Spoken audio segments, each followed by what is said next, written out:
Ready for a deep dive into some hidden history? We're jumping into Oregon's past, um, specifically the lives of those Chinese miners who really helped shape the state. Right, right. And we're going way beyond the usual books. Yeah. We've got archaeological reports, we've got botanical analyses, Wow. we even have accounts of their New Year's celebrations. How cool is that?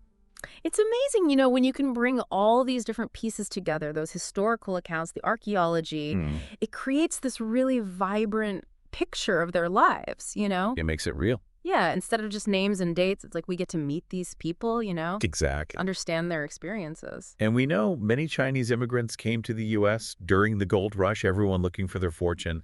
But this deep dive, this is about going deeper than that. We're focusing on Jacksonville, Oregon.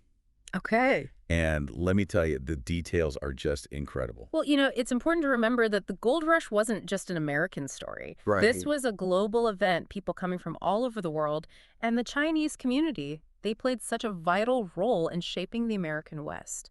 I don't think people realize. Their contributions are often overlooked. They really are. Yeah, overlooked. Okay, so get this. Chinese mining in Oregon. It describes how these miners were using really advanced engineering techniques. Oh, wow. I mean, wing dams, chain pumps, like serious stuff. Wow. And these were innovations they probably adapted from their rice farming back in China.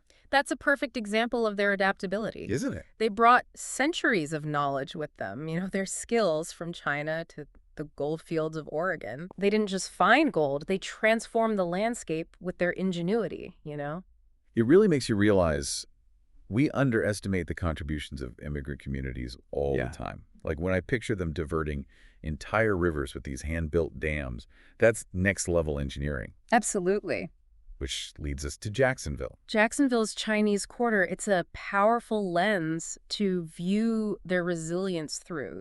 Okay. You've got the Oregon's Chinese Heritage book, and those archaeological reports, they paint this picture of a community that faced some incredible challenges, including that devastating fire in 1888. It's heartbreaking to even imagine that fire ripping through their homes and businesses. Just devastating. It was a major event. But, as we learned from the Rising from the Ashes report, that tragedy, it actually revealed all these incredible artifacts, giving us this deeper glimpse into how they lived. And you see so much more than just bricks and mortar. Yeah. We find gaming pieces. We find delicate teacups. Wow. Even remnants of spices and exotic fruits, like little whispers of everyday life and the desire to hold on to their culture, a sense of home. Like their history is literally coming alive through these objects. It's incredible. Yeah. Speaking of which, I was so fascinated by those Happy New Year goblets they found. Oh, yeah. Can you imagine celebrating the Lunar New Year with those goblets all the way back then in 1800s Oregon? It really speaks to their resilience and their determination to keep their cultural identity in a new and often unwelcoming environment.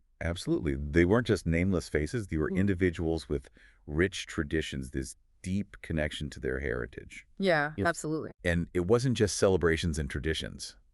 The food they ate, it tells an amazing story. Oh, yeah.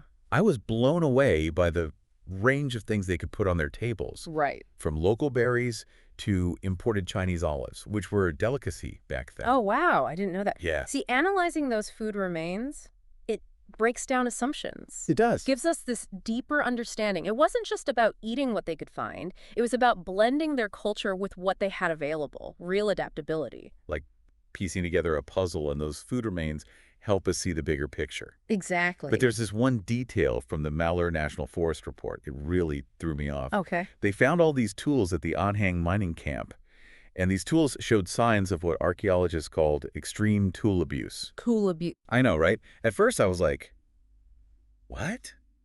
But then I realized there's probably more to it. Yeah, it's easy to look back with our modern perspective and make assumptions. Right. What we see as abuse could actually be ingenuity, adaptation. Remember, they were working in incredibly tough conditions, pushing themselves and their tools to the limit just to get that gold out of the ground. Makes you think. It does. It's like necessity is the mother of invention, right? Yeah. They had to be resourceful, find ways to make do, even if it meant pushing those tools to the breaking point. Exactly. And that ingenuity, it's even more obvious with another detail from that report. Remember those uniquely designed pick handle supports they found at the Aheng camp? Oh, yeah. Like, on one hand, we see tools worn down to nothing, but then these carefully made supports, it's like they really cared about the details. Absolutely. Those supports, maybe they were a regional thing, maybe even brought over directly from China, but it shows they wanted to be efficient and safe. Right. They weren't just swinging picks all willy-nilly. They were always innovating, refining their methods to make the work a bit easier, a bit safer. It Exactly. makes you rethink that image of the anonymous miner you know. These were skilled workers, problem solvers, innovators. Yeah. And speaking of individuals, one of the sources mentioned a peddler named Chow. Seems he might have lived right there in that Jacksonville Chinese quarter. Yeah, the Rising from the Ashes report, they think that Chinese dwelling they dug up, it could have been Chow's. Really? Based on what they found, literacy tools, items you'd associate with women and children, and a lot more goods than you'd expect for just one person. Wow, a peddler living right there amongst the miners. That's fascinating. Was he their supplier, connecting them to the outside world?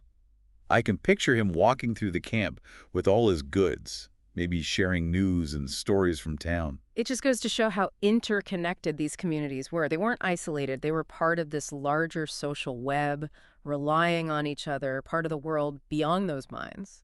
It's amazing how each new detail adds this whole other layer to their story. It is. And speaking of details, those descriptions of their Chinese New Year celebrations, those really captivated me. Oh, yeah. The excerpts from the Oregon Sentinel and Democratic Times were so vivid. They're great, aren't they? They give us this glimpse into how those celebrations were seen by everyone else back then. You see the curiosity, the admiration for how elaborate it all was, but then also this undercurrent of prejudice, even fear. It's a reminder that their experience wasn't all about hard work and resilience. Right. They also had to deal with a society grappling with xenophobia, all these prejudices. All a different It time. makes those Happy New Year goblets even more meaningful. Definitely. Those weren't just objects. They represented cultural survival, holding on to their traditions and identity when the world wasn't always so welcoming. And those traditions, they went beyond just celebrations. That's right. We talked about the variety of food they had, but it's amazing how they mix those local ingredients with imported stuff, like those Chinese olives. It shows they didn't just want to survive, they wanted to thrive. It must have really felt like a taste of home. Absolutely. It wasn't just about sustenance. It was about holding on to their culture, something familiar when everything else was changing. Speaking of change, remember those tools we talked about, the ones with all that wear and tear? Yeah. It makes you wonder, could that tool abuse, could that have been because of the pressure they were under, always having to get as much gold as possible? It's definitely possible their livelihood depended on finding gold. Right. That kind of pressure, it probably changed how they saw and used their tools. It's like they were pushing themselves to the limit and their tools right along with them. Yeah, they had this drive to build a new life to themselves.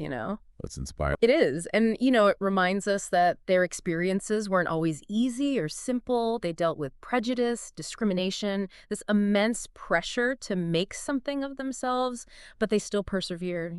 Right. They adapted, they created, they built a community when things were tough. It's pretty amazing. It makes you think about all the labels we use, minors, immigrants, like those words don't even begin to scratch the surface of who these people really were. Exactly. Each little artifact we find, each detail, it pushes us to see beyond those labels, to see the individuals, the families, the communities that made history.